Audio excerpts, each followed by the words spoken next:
আমি হলাম এই সিরাজগঞ্জের টপ ডাকাত, আর তুই এই আমার এরিয়ায় এই ফাঁকা জায়গায় এসে বসে আছিস।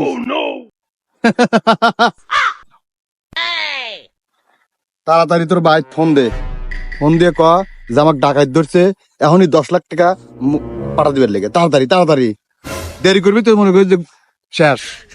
ওপার ওপার ওপার। টেনশন করেন না, বসেন, আমি ফোন দিচ্ছি। আসেন, এই পাশে আসেন। পিস্তল রাখেন, পিস্তল দরকার নেই। রাখেন রাখেন, পিস্তল রাখেন।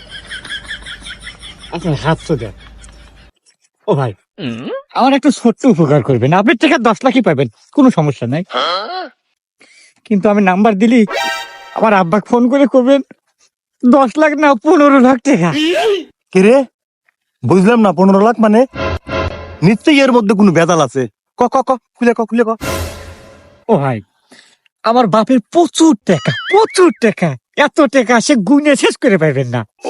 কিন্তু ভাই, আমার একটা মনের শখ ছোটবেলা থেকেই, যে আমি একটা R15 গাড়ি কিনবো। এই সুমন্দির গোষ্ঠী আমাকে ওই গাড়ি কিনে দেয় না। এই জন্য আপনি করছি যে 15 লাখ চাইবেন, 5 লাখ আমার আর 10 লাখ আপনার। বার আর সাল কয় কি রে?